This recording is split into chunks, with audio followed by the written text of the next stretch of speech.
वज़ीर आज़म ने पार्लियामेंट का मुश्तरका इजलास बुलाने की एडवाइस सदर ममलिकत को भिजवा दी।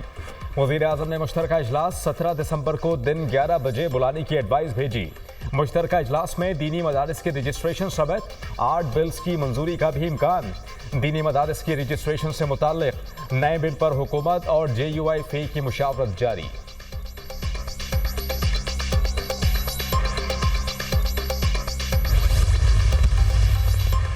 मदारिस रजिस्ट्रेशन बिल पर सदर आसिफ अली जरदारी ने कोई रुकावट नहीं डाली। मदारिस बिल पर उलमाए कराम की मुख्तलिफ तजावीज़ हैं जिसको एक पेज पर लाना है।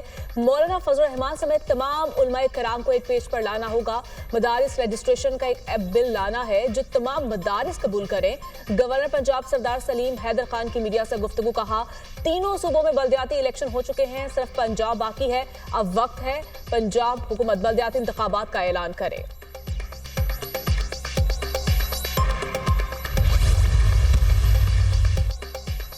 मदारिस की रजिस्ट्रेशन पर कोई समझौता मुमकिन नहीं। इख्तिलाफ इस बात पर है कि जो मदारिस वजारत तालीम से मुंसलिक हो गए उनके हवाले से किसी भी किस्म की मनफी कानून साजी ना हो। मदारिस अपना ऑडिट कराते हैं। मदारिस के हिसाबात सबके लिए खुले हैं। इल्ज़ाम तराशी से मदारिस के मसाइल हल नहीं होंगे। चेयरमैन पाकिस्तान उलमा काउंसिल अल्लामा ताहिर महमूद अशरफी।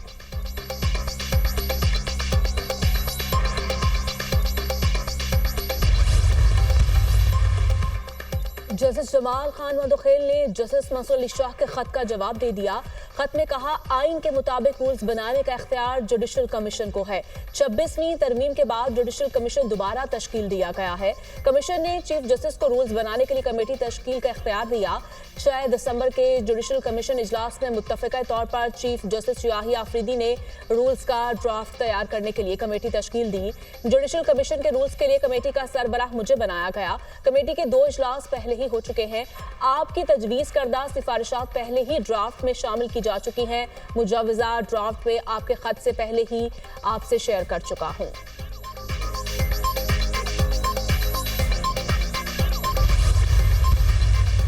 पचास साल में हर तरह की पाबंदी, हर तरह की साजिश, हर तरह की कोशिश के बावजूद ये शहर चल रहा है तो ये मुल्क पल रहा है। कराची की तरक्की पाकिस्तान की तरक्की है, बल्कि जब तक खुशहाली कराची में सर झुका के दाखिल नहीं होती है मुल्क तक पहुंच नहीं पाएगी। आपने जब जब कराची को बाईपास किया है, तरक्की ने, तामीर ने इस पाकिस्तान को बाईपास कर दिया है। चाइना ने 20 साल में तकरीबन 50 करोड़ लोगों को खतरे गुर्बत से निकाला है। न जाने कब हुकूमत छोड़ दें। हुकूमत छोड़ने में मेरा रिकॉर्ड बहुत ख़राब है। 26वें आईनी तरमीम के वक्त बहुत उजलत थी। ऐसी जमहूरियत का क्या फ़ायदा जिसमें बल्दियाती मामलात खुद मुख्तार ना हों। कराची के बल्दियाती इख्तियारात धोखा है। जब शहर कायद को नज़रअंदाज किया गया, पाकिस्तान पीछे रह गया। वफाकी वज़ीर तालीम खालिद मकबूल सिद्दीकी का तकरीब से खिताब। पॉलिटिकल मसाइल का पॉलिटिकल हल मुस्तकिल ढूंढना बड़ा लाजिम होता है। कंडीशन किसी ने नहीं लगाई ना हमने लगाई, उनकी किसी और की तरफ से आई है। वो हमारे मुतालबात खान साहब ने अब नहीं बल्कि इससे कई महीने पहले अनाउंस किया था। 3 मेंबर कमेटी बनाई थी और खान साहब कह रहे थे कि मुज़ाकरात हो। सारे केसेस पॉलिटिकली मोटिवेटेड है और ज़्यादातर बेसलेस है। बस बहुत हो गया। That there is put a stop to everything और आगे बेहतरी की तरफ बढ़े। तहरीक इंसाफ हुकूमत से जामे और गैर मशरूत मुज़ाकरात के लिए तैयार। बस बहुत हो गया। जामे और गैर मशरूत मुज़ाकरात ज़रूरी है। सियासी मसाइल का हल सियासी बैठक से ही होता है। मुज़ाकरात के दौरान कोई शर्त नहीं, मुतालबात रखे हैं। बानी PTI पहले भी कह चुके हैं, मुज़ाकरात ज़रूर होने चाहिए। 9 मई के तमाम मुकदमात जाली हैं। चेयरमैन PTI बैरिस्टर गौहर की मीडिया टॉक। बानी PTI पार्टी रहनुमाओं पर अदम एतमाद कर चुके। अगर PTI से मुज़ाकरात करें और इससे बानी की हिमायत ना हो तो मुज़ाकरात का क्या होगा। अचानक मुज़ाकरात की बात से लोग भी हैरान हैं। वज़ीर दिफा ख्वाजा आसिफ का बयान। वफाकी वज़ीर राना तनवीर हुसैन ने कहा कि पाकिस्तान तहरीक इंसाफ की मुज़ाकरात के लिए हुकूमत से शराइत समझ से बालातर हैं। पाकिस्तान तहरीक इंसाफ की शराइत पर अमल करना मुमकिन नहीं। सिविल नाफरमानी की तहरीक में अवाम साथ नहीं देंगी। रेंजर्स एहलकारों की शहादत से मुताल्लिक अदालत कानून के मुताबिक फैसला देगी।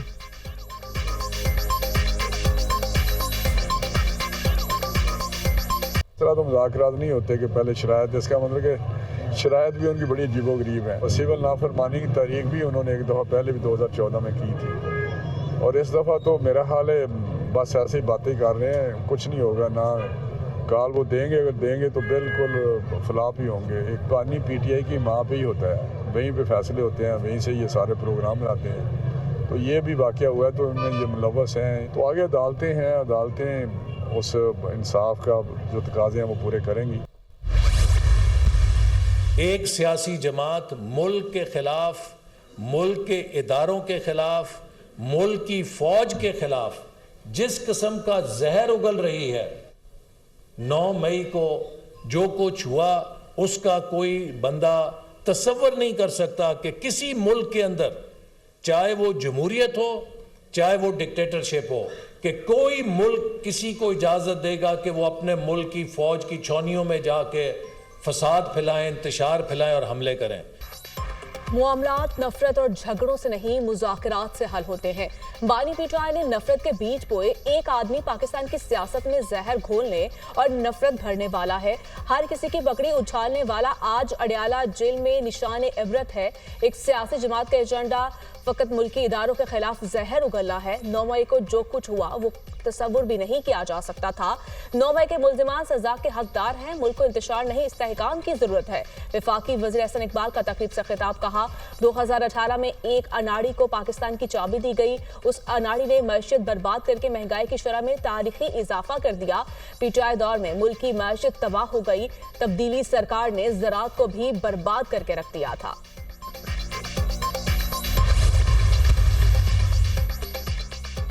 मुल्की सरहदों के मुहाफिजों के खिलाफ बात नहीं करनी चाहिए। एक साहब दावा करते थे कि 1 करोड़ नौकरियां, 50 लाख घर दूंगा। क्या किसी को नौकरी या घर मिला? IMF से छुटकारे की बात करने वाले ने कौम को मजीद मकरूज कर दिया।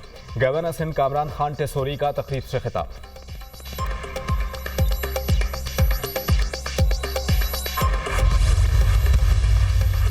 सिंध काबीना ने रेंजर्स के कराची में क़याम 1 साल तोसी की मंजूरी दे दी। सिंध काबीना की मंजूरी के बाद वजारत दाखिला हुक्मनामा जारी करेगा।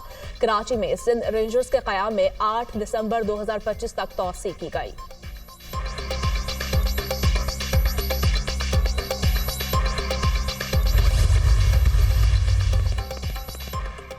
चीनी कंपनीज को पंजाब में वन विंडो ऑपरेशन से सहूलत देने का फैसला। वज़ीर आला पंजाब मरियम नवाज की ज़ेर सदारत इन्वेस्टमेंट कॉन्फ्रेंस वर्किंग ग्रुप कायम करने, फोकल पर्सन मुकर्रर और हेल्प डेस्क कायम करने का ऐलान।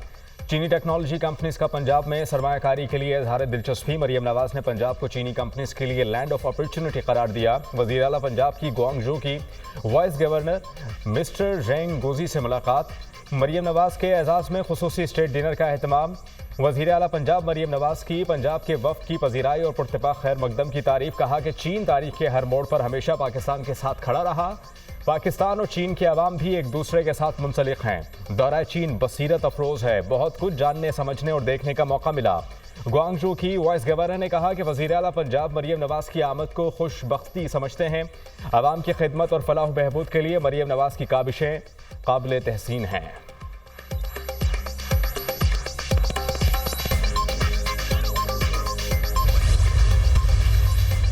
पीटीआई ने नौजवानों को नफरत और शरपसंदी की तरफ राग़िब किया। नौजवान मुल्क दुश्मन अनासर की सरगर्मियों से बाखूबी आगाह हो चुके हैं। पीटीआई हुकूमत ने नौजवानों के लिए कोई मंसूबा शुरू नहीं किया। हुकूमत खेलों के फरोग के लिए हर मुमकिन इक़दामात कर रही है। नौजवानों के लिए खेलों और मुस्बत सरगर्मियों के मंसूबे शुरू किए हैं। खिलाड़ियों के लिए मुख्तलिफ महकमे में कोटा सिस्टम मुख्तस करेंगे। खिलाड़ियों को सहूलियात की फ्राहमी हुकूमत की अव्वलीन तरजीह है। मुशीर सियासी अमूर राना सनाउल्लाह का तकरीब से खिताब।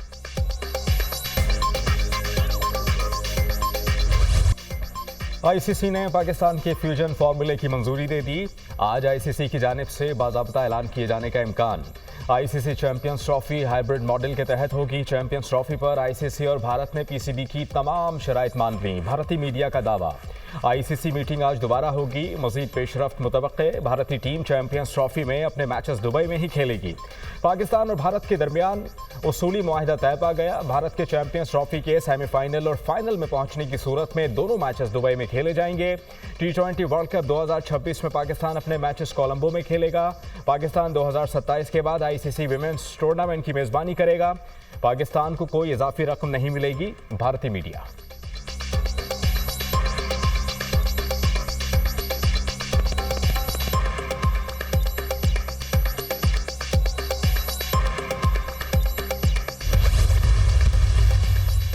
पाकिस्तान क्रिकेट बोर्ड के बोर्ड ऑफ गवर्नर्स का इजलास 18 दिसंबर को इस्लामाबाद में होगा।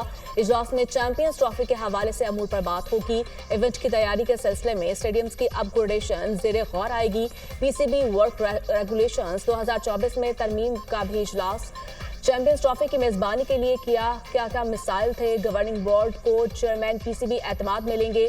नेशनल स्टेडियम कराची का तमीराती काम मुकम्मल हो गया।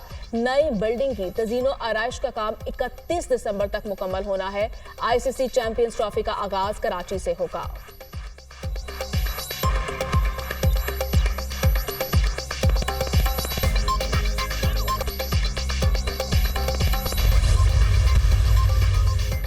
मई को कलमा चौक पर कंटेनर जलाने के मुकदमे में पेशरफ्त। इंसदाद दहशतगर्दी अदालत लाहौर ने 8 रूपोश पीटीआई रहनुमाओं को इश्तिहारी करार दे दिया। मियां असलम इकबाल, हमाद अजहर और मुराद सईद इश्तिहारी करार। जुबैर खान नियाजी, अब्दुल समाद और वासिक कयूम को भी इश्तिहारी करार दिया गया। पीटीआई एहतजाज के तनाजुर में गिरफ्तार 8 कम उम्र बच्चों की जमानतें मंजूर। 5 बच्चों की रोपकार जेल जा चुकी। 3 बच्चों की रिहाई के लिए रोपकार आज जेल जाएगी। बच्चों को पीटीआई के 24 नवंबर एहतजाज के तनाजुर में गिरफ्तार किया गया था। डी चौक एहतजाज में मुबैना तौर पर लापता और जाँ बहक कारकुनान से मुताल्लिक पाकिस्तान तहरीक इंसाफ की दरखास्त। इस्लामाबाद की सेशन कोर्ट ने केस 23 दिसंबर को समाअत के लिए मुकर्रर कर लिया। अदालत का आइंदा समाअत पर शिकायत कुनंदा को हाजिर होने का हुक्म। संजानी जलसे के दौरान तोड़फोड़ का केस। एटीसी इस्लामाबाद ने असद कैसर की अबूरी जमानत में 7 जनवरी तक तौसी कर दी। इंसदाद दहशतगर्दी अदालत इस्लामाबाद ने 32 मुलजिमान को मुकदमात से डिस्चार्ज कर दिया। मुलजिमान के खिलाफ थाना मागिला और थाना I9 में मुकदमा दर्ज हैं। मुलजिमान को दोबारा गिरफ्तार किया गया तो पुलिस वालों को हथकड़ी लगवा दूंगा। जज अबुल हसनात के रिमार्क्स। जज ने कमरा अदालत में मुलजिमान की हथकड़ियां खुलवा दी।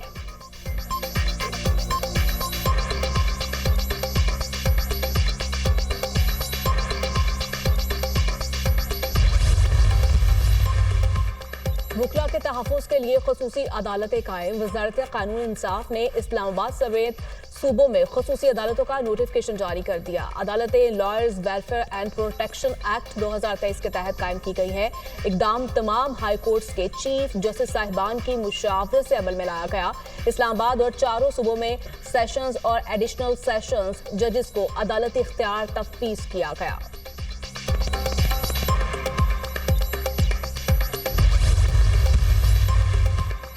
वज़ीर आला खैबर पख्तूनख्वा यमीन गंडापुर की ज़ेर सदारत एबटाबाद में 99 निकाती एजेंडे से मुताल्लिक इजलास। इंतज़ामिया को 1 जनवरी तक पटवारियों के दफातर मुतल्लिका हलकों में मुंतकिल करने की हिदायत।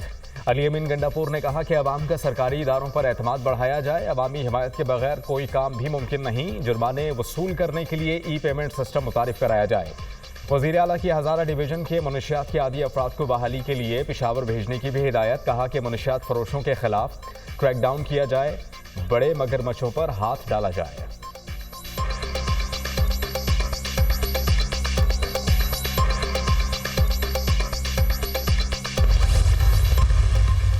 हमारी सियासत या एक और तरह का सियासत भी आया हुआ है जिसका मकसद सिर्फ तोड़ फोड़, अफरा तफरी, अपने इदारों को बदनाम कराना, उसको कुछ ही नहीं मिलेगा नाकामी के अलावा। मुझे दुख होता है या कड़ा हो, इससे कितने मासूमों को वही लेके वही गए कि आओ इनकलाब ला रहा है। आखिरी काल भी टुस हो गई, उड़ गई आखिरी काल। पीटीआई की सियासत का वाहिद मकसद अफरा तफरी फैलाना है। तहरीक इंसाफ की आखिरी कॉल भी ठुस हो गई। इनकी कोई कॉल कामयाब नहीं होगी। मासूम लोगों को अपने सियासी ईंधन के लिए इस्तेमाल किया जाता है। खैबर पख्तूनख्वा हुकूमत ने अवाम को धोखे के सिवा कुछ नहीं दिया। खैबर पख्तूनख्वा में अमन का क़याम बहुत ज़रूरी है। वफाकी वज़ीर अमीर मुकाम का तकरीब से खिताब।